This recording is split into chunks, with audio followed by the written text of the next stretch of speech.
Most women have no idea how intoxicating their absence can become. They've been taught to overstay, to overgive, to over-explain their hearts in a world that only grows hungrier the more they pour. But some women, whether by accident or by painful initiation, disappear, quietly, elegantly. And in that silence, in that vacuum of their no longer, something astonishing begins to happen. He doesn't miss her eyes. Not really.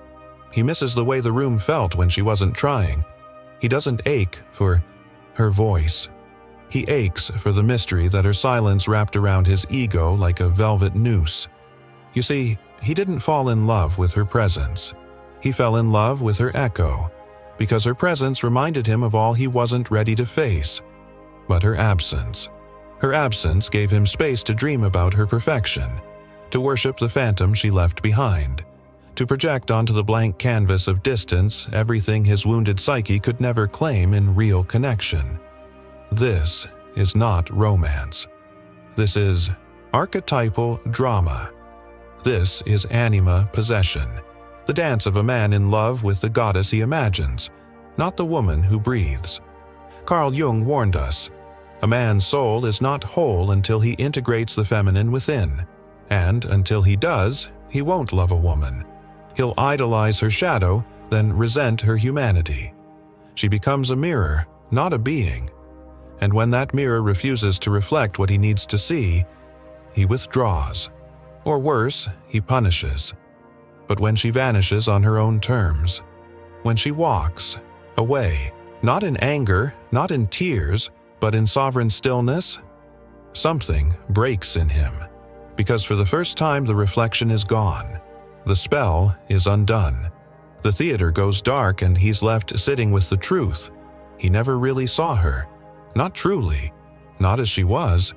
He saw only what her presence could give to his fractured masculinity.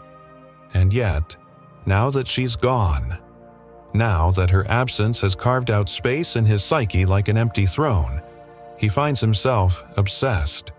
Not with her touch, not with her laughter, but with the way she made him feel about himself when she wasn't there to correct the illusion, because her absence was weightless, effortless. She wasn't begging, chasing, proving. She had transcended his orbit, and that, to the uninitiated man, is unbearable. Do you know how many men are seduced by a woman they can't touch, can't own, can't decode? They don't love her. They love the ache she leaves behind, because that ache is more familiar than intimacy. That ache is safer than accountability. And the woman. She was once confused by this, once broken, trying to be more present, more nurturing, more beautiful, more enough for a man who could only love from a distance. But eventually she learned, not from a book, not from revenge, from silence, from detachment. From the mirror of his absence, she studied the truth of projection. She saw how her empathy had become performance, how her warmth was being extracted, not received.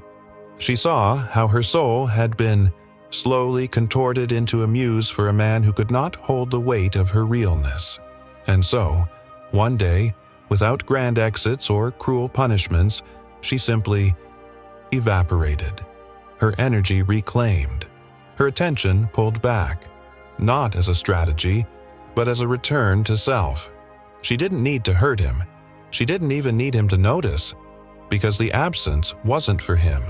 It was for her, to breathe, to remember herself, to be more than a character in someone else's script. But of course, that's when he noticed. The moment she disappeared, the fantasy bloomed. He called it love, but it was grief.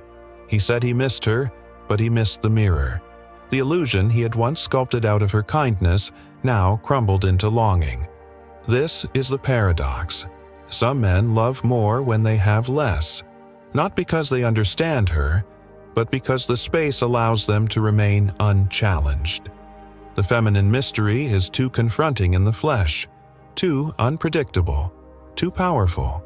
So they fall in love with the symbol, with the idea, with the wound she leaves open in her wake. And you, yes, you, have you ever been loved more for your withdrawal than your warmth? Have you felt his obsession rise not when you offered your heart, but when you closed the door? That is not your burden to carry. It is his soul, begging to individuate, his unconscious, reaching for wholeness through your silhouette. But you are not a symbol. You are not a siren built to sing him into healing. You are a woman, and your absence was your initiation. He thought the pain of losing her would fade. That time, like a faithful servant, would sweep away the traces she left behind.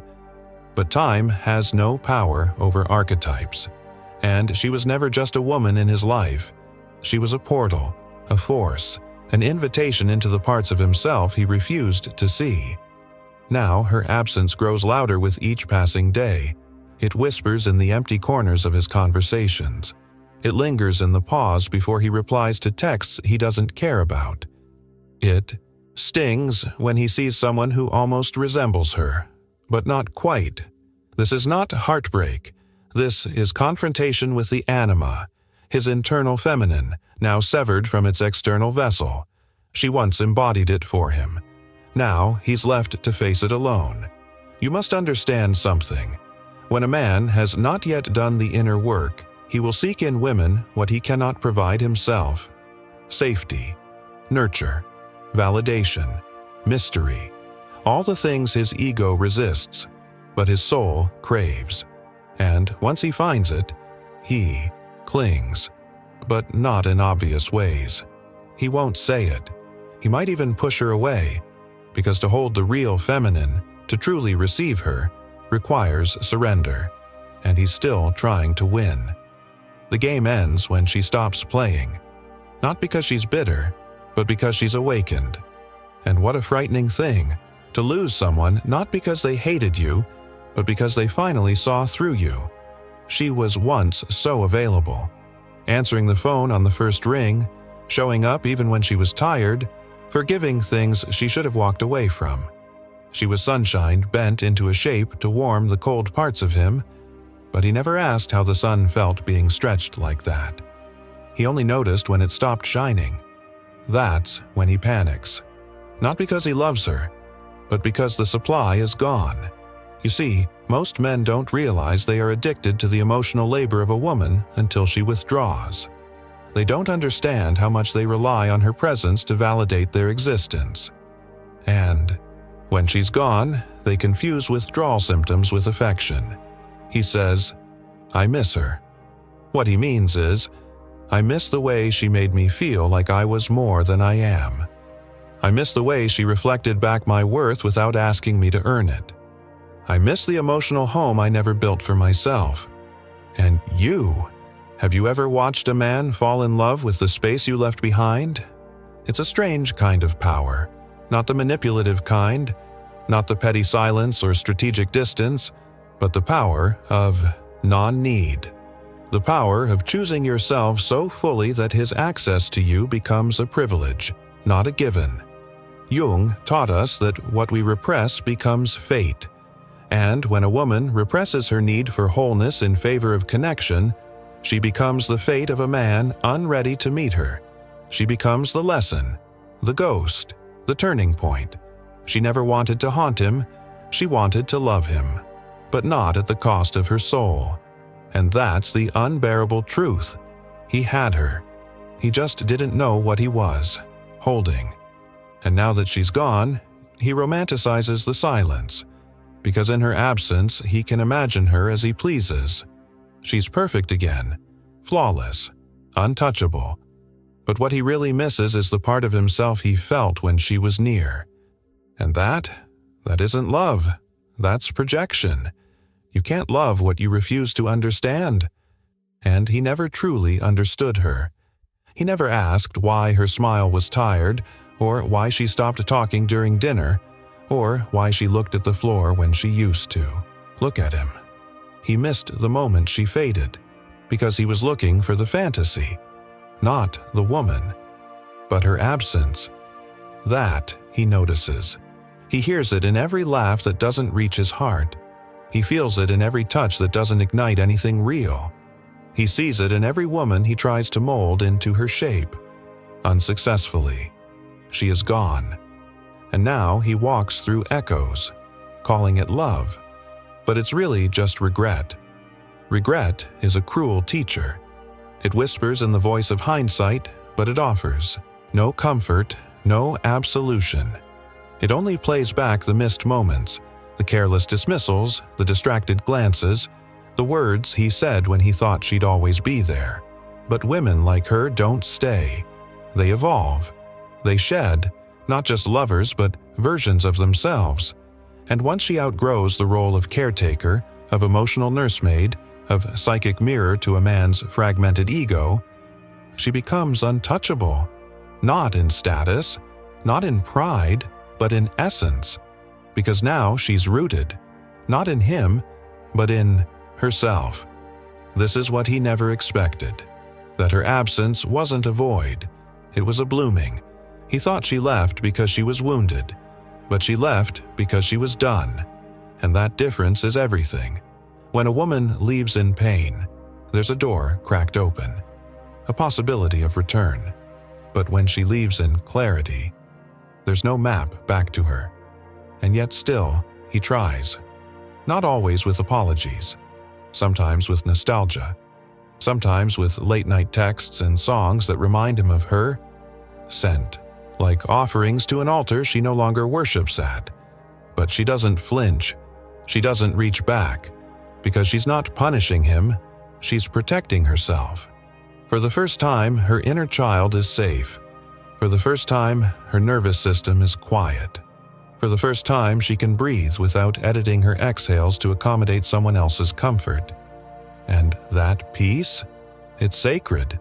No man gets to interrupt it unless he's walking in alignment, not just desire. The irony is cruel. He sees her, clearly now, but only because she's out of reach. That's how the unconscious works.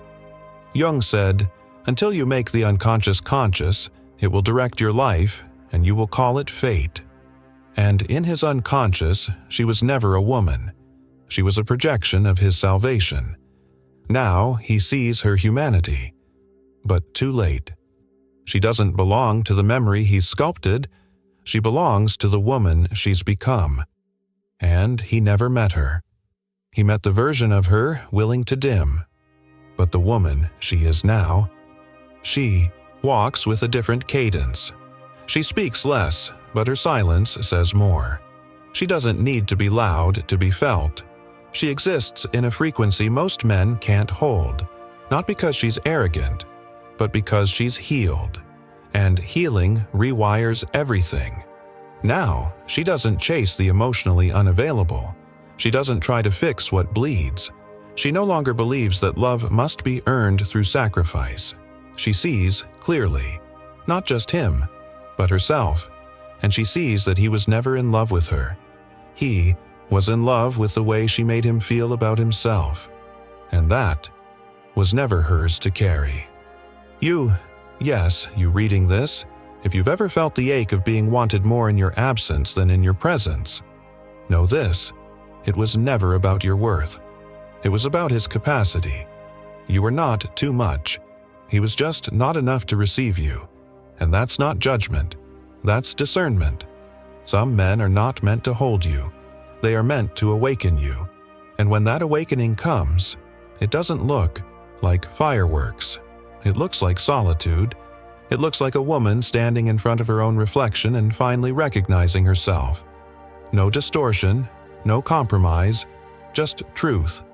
And when you arrive there, at that internal home, you stop wondering why he couldn't love you right. You realize he was never supposed to. He was supposed to remind you of the love you owe yourself. And now he walks through the ruins of a kingdom he never learned to rule, haunted by the echo of a queen who left not to punish, but to reign elsewhere. She reigns now, not with force, but with presence. A presence no longer offered to those who mistake it for convenience. A presence reclaimed, refined, reborn. For too long, she had confused empathy with responsibility. She believed that if she could just love a little harder, bend a little further, endure a little longer, he would see her. But he wasn't looking for a woman to see. He was looking for a role to fill, an energy to consume, a mirror to admire himself in. And once she stopped reflecting back the illusion, once her eyes stopped softening every time he hurt her, once her voice stopped shrinking just to avoid his silence, he called it change. He said, "You're not the same." And he was right. She wasn't. Because women like her only break once. After that, they transform. She had once given him her presence like sunlight, freely, constantly, without asking if he even wanted to be warmed. Now, she gives nothing without awareness. Not her time, not her energy, not even her silence. You see, absence isn't just the space left behind. It's a language, and she has learned to speak it fluently. In her absence, he learned nothing about her, but everything about himself. His need for control, his fear of intimacy, his addiction to the fantasy of the feminine instead of its sacred chaos. She had once been that chaos, quietly contained within a frame of grace. He thought he could handle it, until she stopped apologizing for it. Now, he looks back, not with love, but with longing. A longing for something he never truly appreciated while he held it. Because some men don't understand beauty in the wild. They only recognize it once it's been caged, captured, or, tragically, lost. But she isn't a loss. She's a lesson, the kind that burns slow over years, the kind that rewires a man's relationship to the feminine itself. He may find another woman. He may even love her in a different way. But the echo of the one who left without hate will haunt him forever, because that is the woman who woke him up. Jung believed that every woman a man encounters is an expression of his own unconscious. Until he meets her as herself, not as a projection, he cannot love, only consume. And when she removes herself from his life, he's forced to see the difference. She had been offering him a path to wholeness, not through dependency, but through the terrifying gift of reflection. But he turned away. He clung to comfort. And now, he mourns not the woman, but the part of himself he abandoned when he lost her. She, on the other hand, does not mourn. Not anymore. Her grief was quiet, private, ancestral. She cried the tears of women who stayed too long, who explained too much, who made excuses for wounds they did not inflict. But those tears ended, and in their place, a knowing emerged. A knowing that she never needed to prove herself to a man who couldn't even see his own soul. Now, she does not return texts that reek of regret.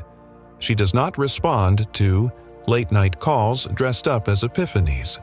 She does not entertain ghosts. Because she is not missing. She is present, just not for him. You may ask, does he ever change? Maybe, maybe not. But it's not her question to answer. Her story no longer revolves around his evolution. She is no longer the plot twist in a man's journey. She is the author of her own, and in her story, absence is not emptiness. It is sacred space. It is the silence where she meets God, where she meets herself. It is where she plants the seeds of a life not built on being needed, but on being whole. Let this be the truth you remember. She didn't leave to hurt him. She left to heal. And in that healing, she finally understood. It was never about being chosen. It was about choosing herself. The woman who chooses herself becomes untouchable, not because no one dares to approach her, but because she no longer lives for permission. She no longer softens her edges to be received. She no longer breaks herself into pieces just to be digestible to a man starving for validation. She is whole now, and whole women do not audition. They observe. She can spot the projection from the first glance.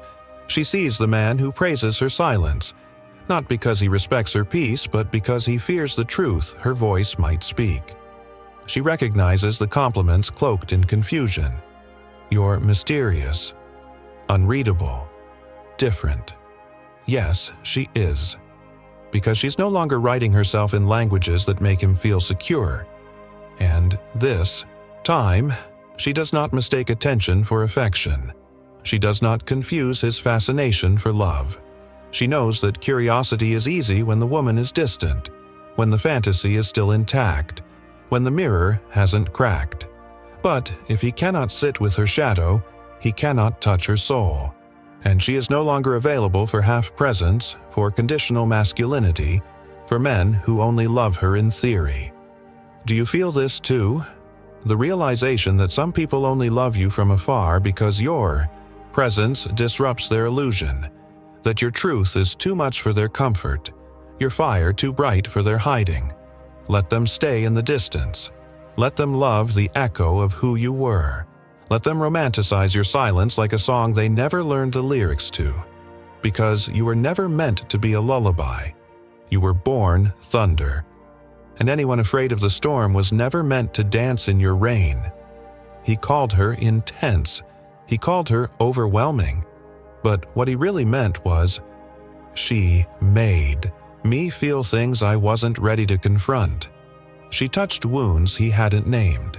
She held up a mirror to the boy pretending to be a man. She dared to exist as more than a fantasy, and that broke the spell. She once tried to dim that brilliance, to love smaller, to tread softer. But now she shines unapologetically, not to attract, but to radiate. She no longer cares who sees it, because her light is not a performance. It is her nature. And the man who once fell in love with her absence, he wanders. Now, not in search of her, but in search of the feeling he lost. But that feeling was never about her. It was about how safe it felt to love someone he could keep at a distance, someone he never had to rise for, someone who made him feel whole without asking for the work. And now, that woman is gone. Because she realized, if a man cannot love her fully present, he does not deserve to love her at all. No more playing muse to his unfinished symphony. No more healing him at the expense of her own health. No more trying to be his peace when he is chaos incarnate. She knows now, love is not a rescue mission. Presence is not a gift to be squandered. And a man's inability to see her does not make her invisible. She walks now with clarity, with sovereignty, with a softness that does not bend, and a strength that does not scream. And when she meets a man today, she doesn't ask if he wants her. She asks if he can hold her joy, hold her silence, hold her fire, hold her darkness, hold the whole of her without asking her to shrink, because love, for her, is no longer about being desired. It's about being met, and he who once loved her more in her absence than in her presence, he now faces the truth. He never truly loved her at all. He loved the way she made him feel about himself, and that was never love. It was dependency disguised as devotion. She was never his. She was always her own. And now that she has remembered that, she will never forget it again. There is a kind of woman who doesn't return. Not because she holds bitterness, but because she's already gone somewhere he cannot follow. She has stepped outside the architecture of apology. She no longer rearranges herself to fit into fragile egos or unfinished men. She belongs to herself now. And in that self-belonging, there is no space left for the one who once adored her absence but trembled at her truth. She is the woman who no longer asks, "Why wasn't I enough?" Because she sees now, it was never about enough. It was about alignment. And no matter how deeply a man may have claimed to love her, if that love could not stand in her presence, it was not worthy of her path. He may still search for her, not by name, but by energy. He may find echoes of her in other women, in the curve of a laugh, in the flash of defiance behind someone else's eyes. But it won't be her, because when she left, she took with her not just the moments they shared. She took the version of herself that tolerated that. imbalance. That version is buried now, honored, but not resurrected, and what stands in her place is a woman who is no longer accessible through nostalgia. She lives in the present now, rooted, grounded, not waiting for closure, not craving recognition, not hoping he'll finally understand, because understanding is his journey, and she is done translating her soul into a language that only wounds can speak. Jung taught that love begins with the self. Until a man confronts his own shadow, he cannot truly see the woman in front of him. He will only see through her, see the projection, the fantasy, the reflection of his unmet needs, and she will exhaust herself trying to be real in a world that wants her mythical. So she stopped trying, stopped proving, stopped performing. Her silence wasn't a retreat, it was a return to the body, to the breath, to the quiet wisdom that says, "You were never meant to be understood by those who refuse to understand themselves." Now, when she walks into a room, she no longer wonders who sees her. She wonders, does this space see itself? Because she's not here to complete anyone anymore. She's not here to teach someone how to love her. She is here to be. And the man who once loved her more in memory than in reality? He may still tell stories. He may still replay the best parts. But even his stories will betray him, because she was never the soft ache of absence. She was the fire that refused to be held in a cage, and the woman she is now.